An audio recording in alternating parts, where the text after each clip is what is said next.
Salve a tutti e benvenuti a questo nuovo appuntamento con Soundtrack City. Benvenuto Massimo Privitera, ciao. Benvenuto Marco Testoni e ciao a tutti. Allora, oggi una puntata dedicata a un documentario con ospiti, diciamo così, protagonisti di questo documentario. Stiamo parlando di Musicanti con la pianola, interpretato, o così si vuole, insomma, interpretato soprattutto da Pivio e Aldo Descalzi, due compositori che conosciamo tutti, insomma, per la loro carriera 25ennale, e infatti proprio di questo si parla in questo loro documentario. Parlaci un po' più nel dettaglio di che cosa si tratta, Massimo. Allora, documentario diretto da Matteo Malatesta, loro grande storico collaboratore, ha curato diversi backstage, concerti e videoclip, soprattutto di Pivio. Allora, un documentario che racconta la vita artistica cinemusicale di Pivio e Aldo Descalzi, che non sono fratelli, non sono cugini, ricordatevelo, che ancora oggi c'è questa famosa battuta o errore molto spesso che riaccade. Allora, Musicanti con la pianola narra questi 25 anni di carriera con interviste e momenti anche intimi, con interviste con coloro con i quali loro hanno lavorato in più occasioni nella loro carriera. Cito Manetti Bros, cito Alessandro Gasman, Ferzan Ozpetek, ma anche Enzo Monteleone. E poi ci sono anche presenze di colleghi, Giuliano Taviani, molti della CMF, perché ricordiamo che Pivio è il presidente della CMF, ma Aldo è anche uno dei membri, e anche Marco Testoni. ACMF, per chi non lo sapesse, Associazioni Compositori Musica per Film. Grazie della precisazione. E poi ci sono questi momenti intimi che dicevo, cioè gli omaggi, i loro tributi a delle persone che non ci sono più. Claudio Calicari, Alessandro Dalatri, Vittorio Descalzi, fratello di Aldo, ma nonché mitico fondatore dei New Trolls, Ezio Bosso. E devo dire che tra il serio e il faceto, come confà questi due personaggi incredibili, questo documentario racconta non solo la loro carriera, ma racconta il valore della musica e della musica applicata alle immagini. E dell'amicizia, aggiungo io, insomma la filigrana è proprio il rapporto, questo grande rapporto d'amicizia tra Pivio e Aldo, che poi ha fatto scaturire, insomma, tantissimi lavori e progetti musicali. Allora, bando alle ciance, andiamo a sentire l'intervista a Pivio e Aldo Descalzi. Alla prossima! Buona visione!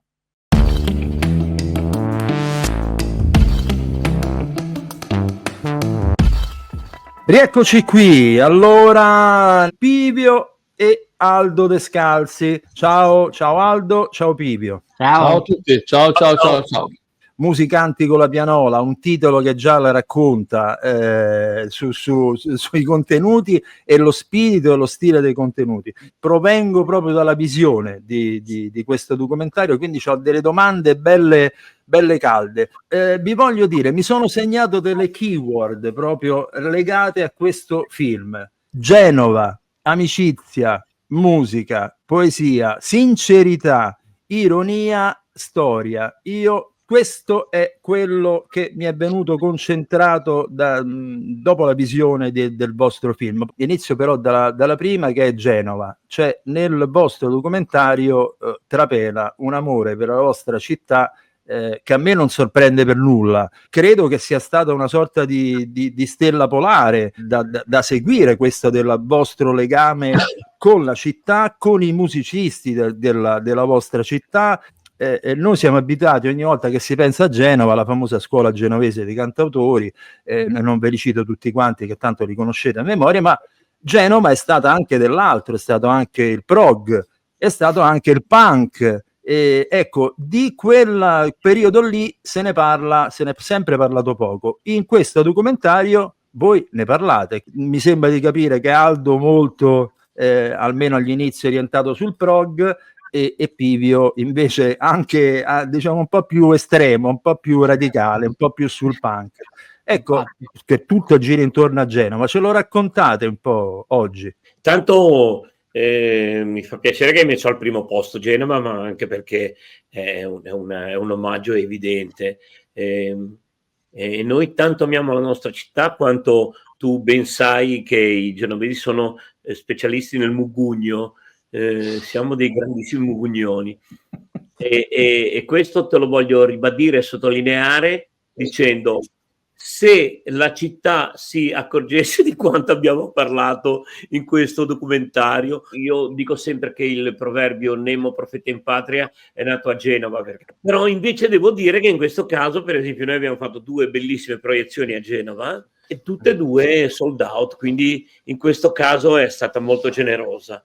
Io dico sempre che la famosa creatività della musica genovese, tra cui i cantautori che tu hai citato, viene dal fatto che Genova ha talmente pochi sbocchi che l'ingegno deve operarsi in qualcosa di più, hai capito?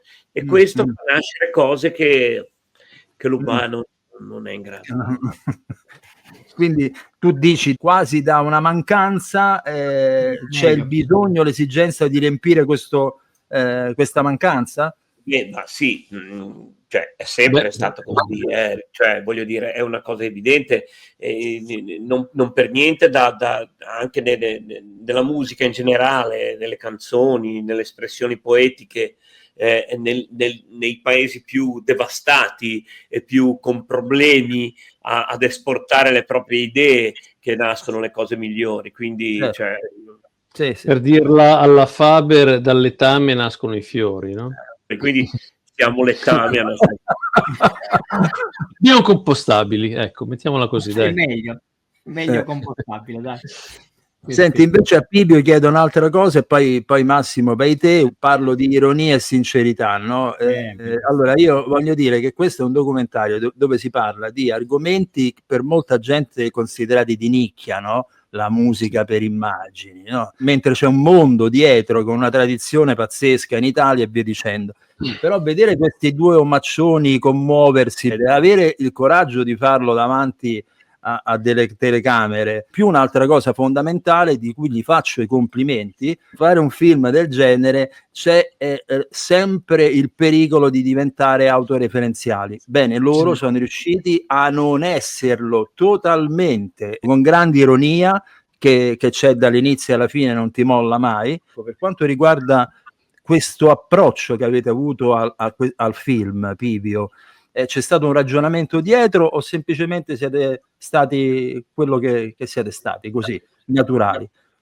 Mi verrebbe da dire entrambe le cose, nel senso che siamo stati naturali perché sapevamo di non dover essere autoreferenziali e siamo stati non autoreferenziali perché siamo naturali. L'idea del film nasce dal fatto che eravamo arrivati a 25 anni di attività. Lì per lì l'idea era quella quasi di farci un regalo Aldo ed io. Se non facciamo qualcosa noi per noi, non lo fa nessuno. Il progetto è cambiato nel tempo, però diciamo che ci sono delle linee guida che sono rimaste un po' dalle prime discussioni che avevamo fatto con Matteo Malatesta, che è il regista, e con Giulia Iannello, che ha aiutato appunto a preparare la sceneggiatura. Genova innanzitutto, chiaramente noi siamo molto debitori alla nostra città. L'amicizia, perché comunque appunto stiamo parlando di 2 persone che si conoscono da veramente una vita. La musica, ovviamente, la musica, soprattutto la musica intesa come musica viva. Non so se hai notato, immagino di sì, che insomma la maggior parte dei brani che sono stati utilizzati, sì, nel film sono eseguiti dal vivo. Cioè, nonostante nascano in un contesto che è quello di un rapporto, diciamo, per l'immagine, no? Quindi un qualcosa che si suppone finisca nel momento in cui, diciamo, il film esce e la cosa finisce lì. Invece era la mia domanda, perché delle keywords che giustamente hai elencato e che approvo tutte, Marco, io aggiungerei proprio quella del live, cioè della musica dal vivo, perché la bellezza di questo vostro documentario, che io ho trovato, e in questo voglio giustamente citare ancora una volta Matteo Malatesta, che ha fatto un lavoro registico intimamente ironico e molto molto preciso, senza mai andare in elementi registici esagerati, ma sempre con sul fil di lana, proprio in punta di fioretto, per dirla proprio in maniera facendo anche il conduttore, peraltro. Sì, infatti, che è una cosa che in questi casi non accade, soprattutto in un documentario di questo tipo.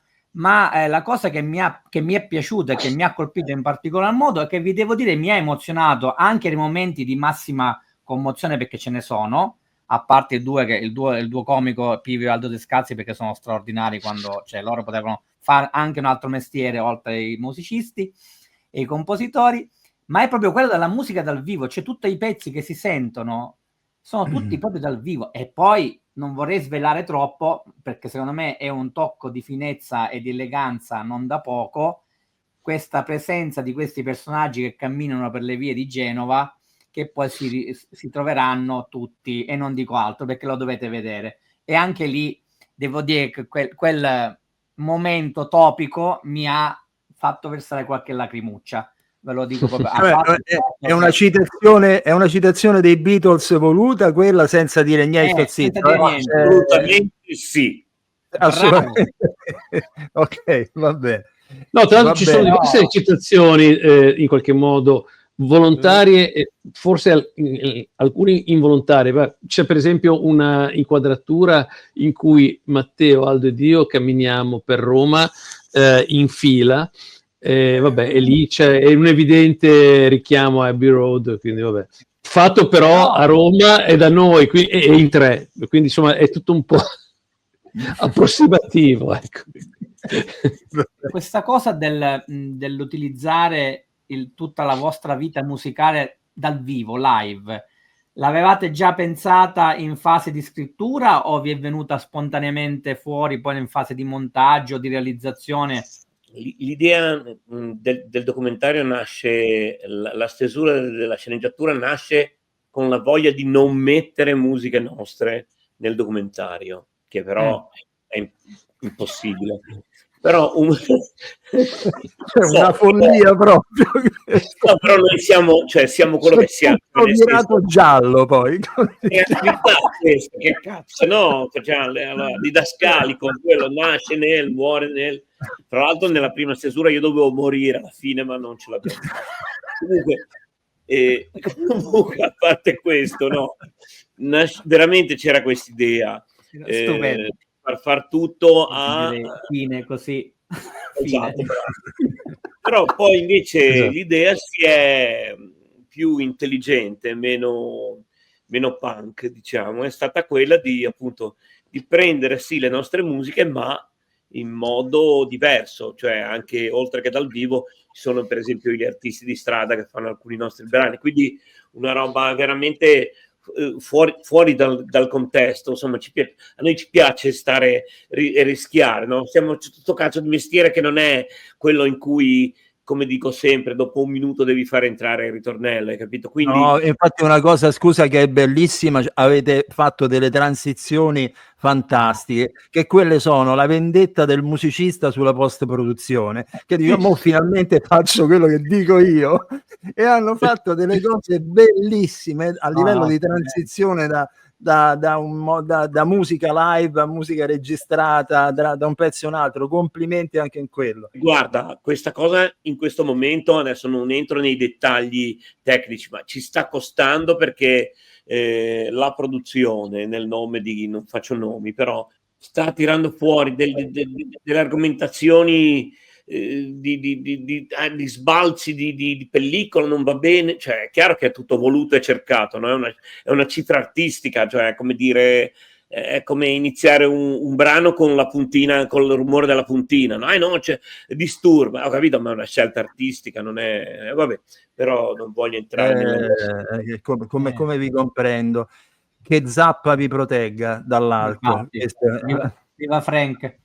Aggiungo solo un'altra cosa perché mi è piaciuto molto il fatto che siete riusciti ad alternare anche i vostri sodalizi. Tra l'altro poi c'è questo momento commovente in ricordo di, che ora vi direte voi chi. E ce ne sono diversi ricordi, in effetti. Purtroppo, diciamo, non siamo più giovanissimi, quindi il primo che arriva in assoluto è quello su Claudio Caligari, con cui noi abbiamo fatto un unico film, ma direi bello di peso, L'odore della notte, esatto.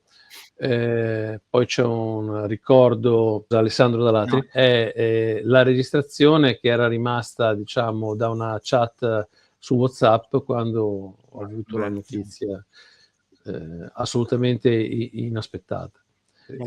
Alla fine c'è un ricordo di Ezio Bosso, con cui noi abbiamo anche lavorato insieme. Lui ha condotto l'orchestra per El Alamein, e poi c'è un altro ricordo che insomma mi sembra giusto sia Aldo a ricordare. Direi.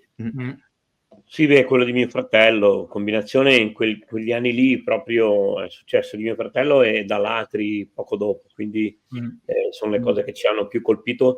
Però come hai detto te, mi piace sottolinearlo perché Matteo è riuscito a tenere una cifra sempre molto leggera, e credo che uno dei pregi più grossi di questo documentario, lo dico da protagonista, però insomma sia proprio quello di tracciare quello che noi siamo, cioè cioè noi, io penso che se io e Piglio dovessimo fare un film come attori siamo scarsissimi, proprio siamo parla per te, io sono bravissimo, cioè. No, se ci hai provato fai lui schifo, ha fatto una no, morte non è vero. meravigliosa. Infatti tu ne hai fatto uno solo, io ne ho fatti 4, quindi cioè 4. Ti hanno fatto 4 per nepotismo, perché fai schifo. Comunque però questa è la verità, cioè noi qui benché siamo protagonisti e attori, se vuoi, no? Cioè siamo no? Se ci fosse un premio per gli attori protagonisti di un documentario potremmo concorrere, ecco, in 2 tra l'altro. Anzi, tra l'altro, sai che scusa Aldo, mi hai fatto venire in mente una cosa interessante. Tu sai che a parte il diritto d'autore esiste anche il diritto connesso, no? E noi ufficialmente entriamo come protagonisti in un film, quindi potremmo riscuotere soldi da Nuovi Mai a quello che è. Cioè, questa è una cosa interessante. Scusa, è uscito fuori il presidente della CMF che è in lui e improvvisamente poi a CMF c'è nel documentario, a CMF c'è la sequenza Alessandro Molinari.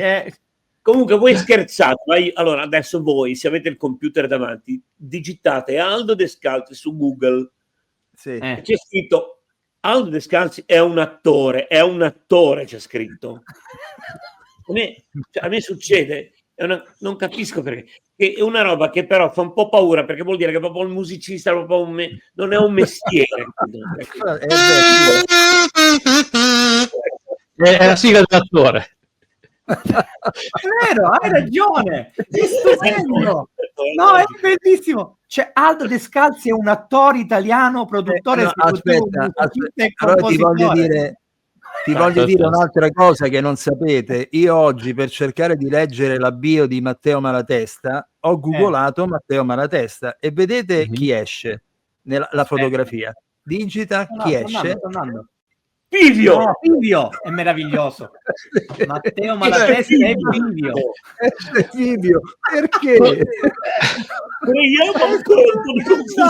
Continua la confusione, minchia ragazzi, ma perché? Non bastavate il casino che fate voi due con i nomi, adesso Pivio è diventato Matteo Malatesta, cioè, è stupendo. Vabbè, ragazzi, come dice Elio, siamo in un circolo vizioso, siamo in un loop.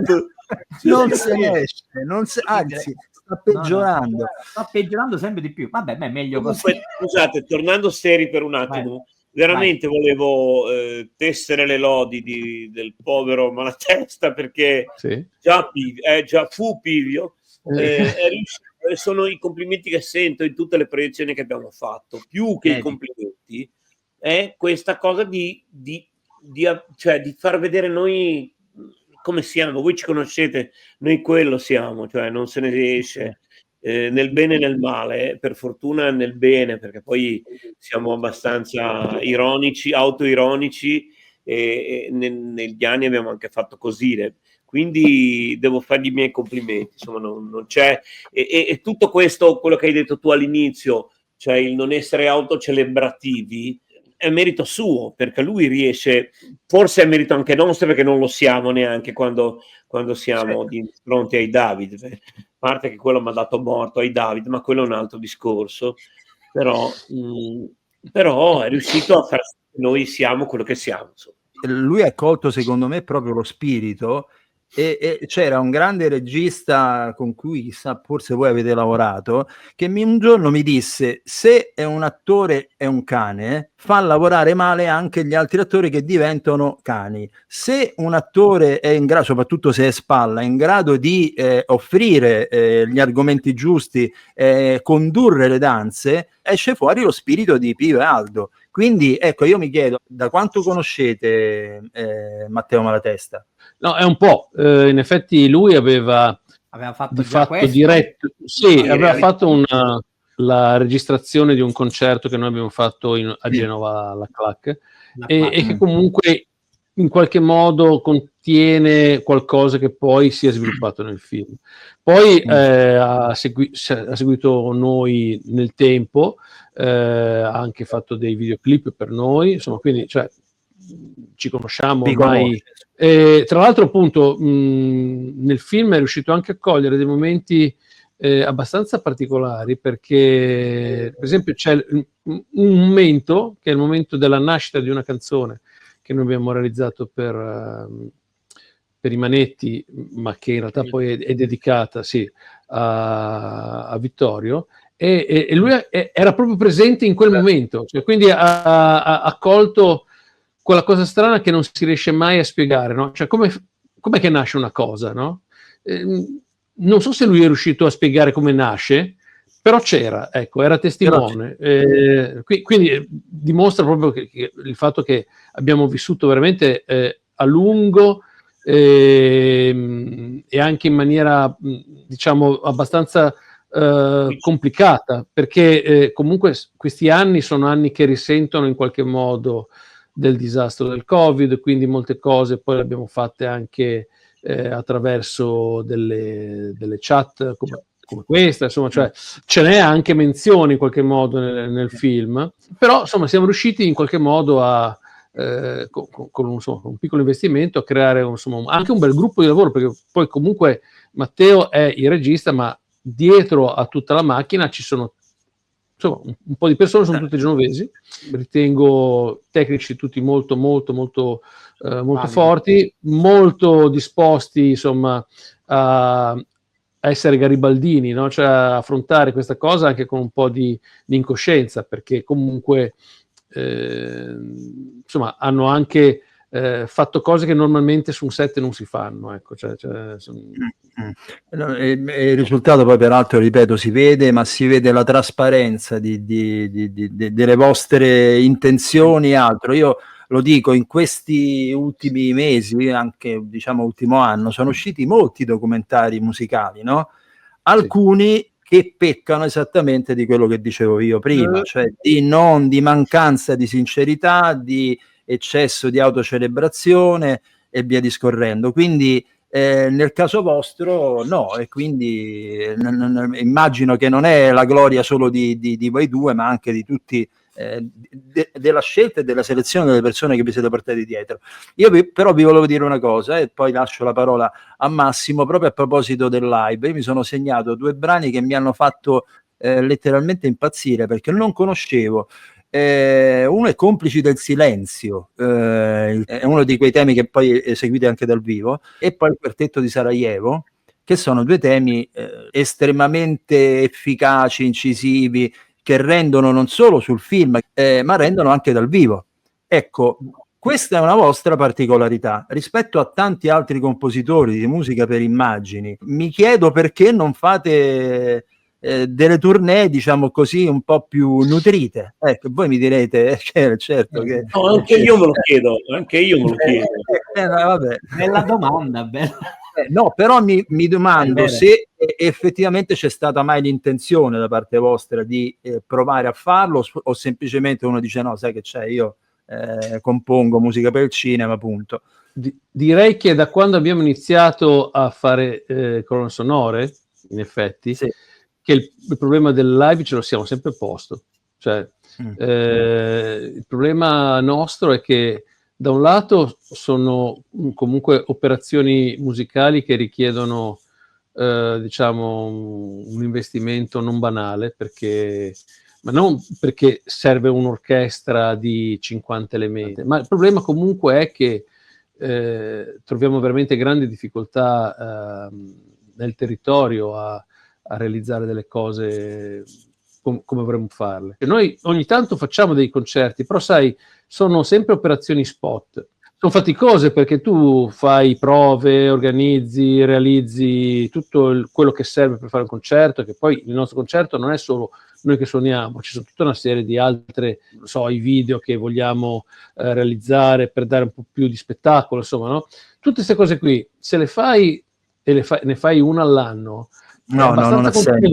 È controproducente, insomma, cioè, quindi non è nostra, cioè, la nostra intenzione è sempre di farne un po', non dico tante, ma una decina, una quindicina all'anno, però non è veramente facile, difficile. Non è facile, no, non è facile. La richiesta del mainstream in questo momento è tutt'altra e va bene, lasciamo da parte il mainstream, però anche la richiesta del genere, cioè la nostra non è né una performance teatrale tipica né una performance musicale come vuole il mainstream, quindi allora lasciando da parte gli stadi perché tanto le fanno solo quelli che durano 2 o 3 anni, a parte i grossi nomi, dico che sono sempre quei 4 o 5 che girano, non c'è nessuna critica, sia chiaro.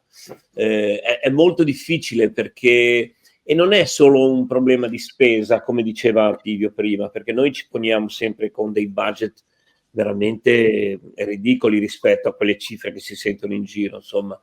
Però non c'è richiesta. Secondo me, lo dico anche questa volta con un po' di presunzione, permettetemelo, se qualcuno ci fosse un Brian Epstein, attenzione a non confondere gli Epstein, perché qui sennò poi ci va. Un attimo.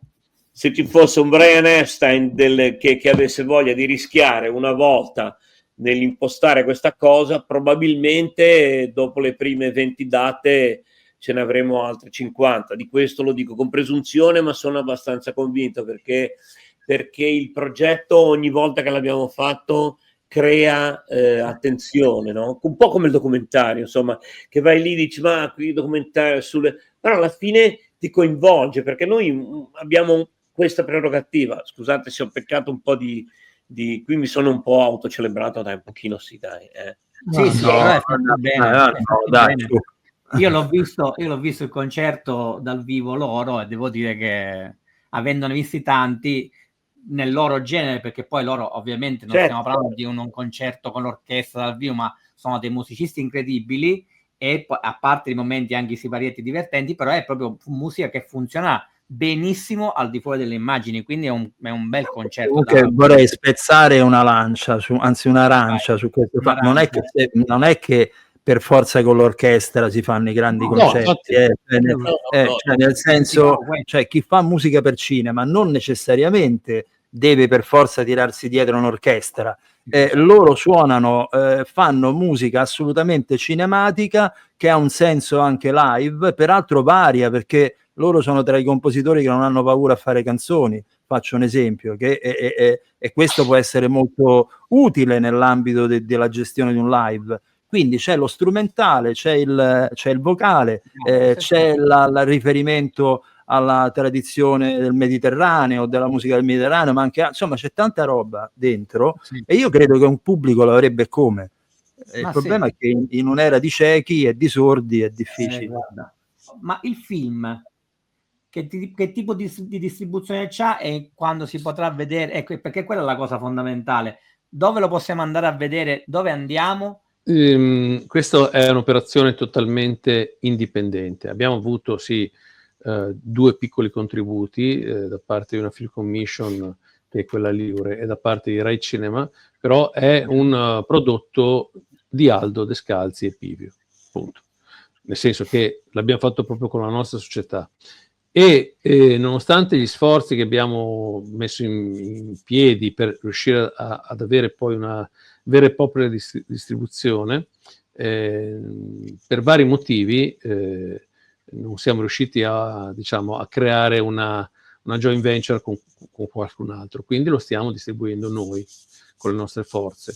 Effettivamente siamo riusciti a già a fissare alcune date interessanti. Alla fine del percorso credo che il film si vedrà in una trentina, quarantina di città in Italia, tutte operazioni spot, 1, 2, massimo 3 proiezioni, no, non di più, perché comunque entrare nel mercato della distribuzione cinematografica è impossibile per chi non è un distributore, cioè è veramente complicato. Fortuna che c'è una rete anche di cinema che si dimostra essere comunque attenta a un tipo di prodotto che non è quello mainstream. Ci sono tutta una serie di proiezioni, saremo anche a Milano, saremo a Firenze, a Napoli, forse Palermo, insomma alla fine a Bologna arriviamo, però chiaramente è un'operazione che diciamo viene fatta nel tempo. Di oggi è una notizia clamorosa che verrà anche proiettato, sì, verrà proiettato anche al Senato e farà parte peraltro presumibilmente anche di un momento di discussione su alcuni problemi legati alla nostra categoria e sul discorso che ormai viene fatto tutti i giorni sull'uso delle intelligenze artificiali. In qualche modo rientra in questo contesto, anche se noi nel film non ne parliamo. Vai. Io ho una cosa importante da dire, Pivio la sa già. Io lo so, vai. Vorrei rivelare a tutto l'universo che l'intelligenza artificiale siamo noi. Cioè, quando voi, siamo io e Pivio, cioè quando voi cliccate intelligenza artificiale, fammi una ricerca, c'è io o lui che cerchiamo queste cose e le proponiamo. Quindi siamo, io e Pivio siamo l'intelligenza artificiale. Va bene. Allora, senti, per la nostra chiusa, intanto vi ringraziamo ragazzi perché è sempre un piacere enorme stare con voi tra il serio e il faceto, ma io ci terrei a farvi come ultima o penultima domanda, poi magari Marco chiude meglio di me, perché sono andato a vedere l'anteprima di un film col quale siete usciti da pochissimo nelle sale, che è dell'ultimo film dei Manetti Bros, una storia calcistico particolare, comica, farsesca, che più ne metta. Io l'ho chiamato Lolli e Benji calabrese, ma quanto siete stati western in questo film? Guarda, noi, posso dirti una cosa, noi coi manetti cioè, non so, è come andare a giocare a calcetto con gli amici, capito? Cioè, certe volte io mi immagino, adesso noi ci conosciamo, no? E poi più il documentario ci è ancora di più, come dice, resi celebri per quello che siamo. Certe volte, lo dico veramente senza malizia, ma mi immagino con veramente, non con rispetto, di più, poi è il nostro amico e un grande socio della CMF, ma un Piovani, capito? Con i manetti che gli dicono mi fai una musica di questo tipo, e se li manda a fanculo hai capito? E lì però, e secondo me con noi hanno trovato terreno fertile, perché quando ci hanno messo, perché loro ovviamente come musica di appoggio ci hanno messo ovviamente quelle robe lì dei cartoni animati, no? Hai capito? E io quando l'ho visto sono svenuto, perché ho detto sono proprio scemi. Il film si presta molto a questo tipo di trattamento, perché comunque la gioia citazionista dei Manetti qui trova ulteriori spunti meravigliosi. Ecco. Parla di calcio, ma lo fa in una maniera totalmente imprevedibile. Ecco. Sì, c'è molto western, ci sono molti... c'è una ricerca al suono povero, ritornando in qualche modo a una sorta di ideologia sonora che era quella a cavallo tra gli anni 80 e gli anni 90, no? Sì, uno dei riferimenti è la Yellow Magic Orchestra.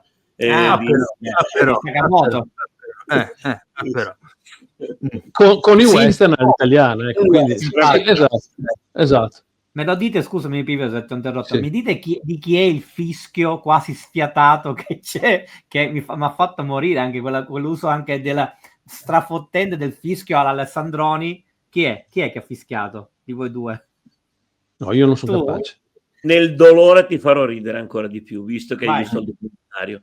Tutto questo mio casino che mi è scoppiato nella faccia ha fatto sì che io, adesso questa qui se volete la tagliate, ma a me non me ne frega un cazzo, potete tenerla, non è che mi vergogno. Se io non mi tengo questa parte di labbra, non riesco neanche a fischiare, e questo rende ancora la cosa più buffa, più triste da una parte, ma più buffa dall'altra, perché non mi viene. Invece se ti tengo qui riesco a fischiare. Questo ho fatto outing, questa è una chicca, Aldo è splendido, cioè, dopo averlo visto poi nel film, andate a vedere, devo dire che allora con Luca Pacini, no scusami, con Luca Pacini e Luca Cresta e Claudio Pacini, bellissima. Allora, io per chiudere vi faccio 2 domande. La prima domanda però è secca, mi dovete rispondere altrettanto seccamente. Di chi è stata l'idea del titolo Musicanti con la pianola? Pivio. Aldo. È stata di Pivio, ma ne abbiamo dibattuto tanto, perché alla fine se lo vai a vedere, noi sappiamo di cosa stiamo parlando, perché siamo musicisti tutti più o meno, però diventa un po' un titolo di nicchia, se vuoi, perché non è così evidente, no? Però invece la zia, la pianola è la pianola, capito? Vi chiediamo un brano, e sarebbe meglio una canzone, per un programma che si chiama Classic Rock. Dirò un brano che è cantato da Pivio, che si chiama I Dream Myself, che è in un film inutile, che si chiama Amore Estremo, però è una bellissima, strana e struggente canzone. Ne do uno cantato da Aldo, e direi proprio sullo stesso piano. A questo punto inizia a diventare un nostro classico, perché lo si sta eseguendo parecchio, insomma. Che non è detto il titolo. Come non ho detto? Sullo stesso piano. Sullo stesso piano, io pensavo che era una parte del discorso. No. Si intitola proprio Sullo stesso piano, ed è tratto da Diabolic. Io la adoro questa puntata, sappiate. io la manderemo anche quest'estate al loop. Però io concluderei, ora che abbiamo questi 2 brani, tra l'altro uno più bello dell'altro, ve lo dico già, che io faccio i complimenti a chi ha creato uno dei manifesti più belli del cinema degli ultimi 10 anni italiano, che è il manifesto di Musicanti con la pianola, perché ti è piaciuto? Sì, bellissimo, perché mi ha ricordato quando mio nonno mi raccontava dei cantastorie siciliani che andavano in giro per i paesi, e mi ha emozionato da morire, ma non vi sto scherzando, c'ho la pelle d'oca, non si vede in diretta, ma c'è, ma rizzano i canni, come si dice in siciliano. Comunque l'ha fatto Matteo, è sempre opera di Matteo Malatesta. È un'idea di Matteo. Sì, è un'idea di Matteo che nasce da un po' di... una botta di boomer, comunque ci hai dato una botta di boomer, me lo ricordo mio nonno, quelle robe lì, però va bene. Allora, io consiglio tutti, chi può, chi potrà prima o poi, magari in streaming o magari perché sarà fortunato lo potrà vedere nella propria città, di andare a vedere questo Musicanti con la pianola, perché non è solo un film dedicato a questi 2 signori, è un film proprio dove c'è pieno d'amore verso la parola musica, verso anche i lavori che hanno fatto. Ragazzi, io vi auguro veramente una distribuzione capillare, questo è quello che posso da augurare. Quando abbiamo inserito anche le scene di porno, come si faceva negli anni 70, effettivamente il film è capillare. Ciao. Allora, ragazzi, un abbraccio a tutti quanti, grazie. Continuate così, grazie.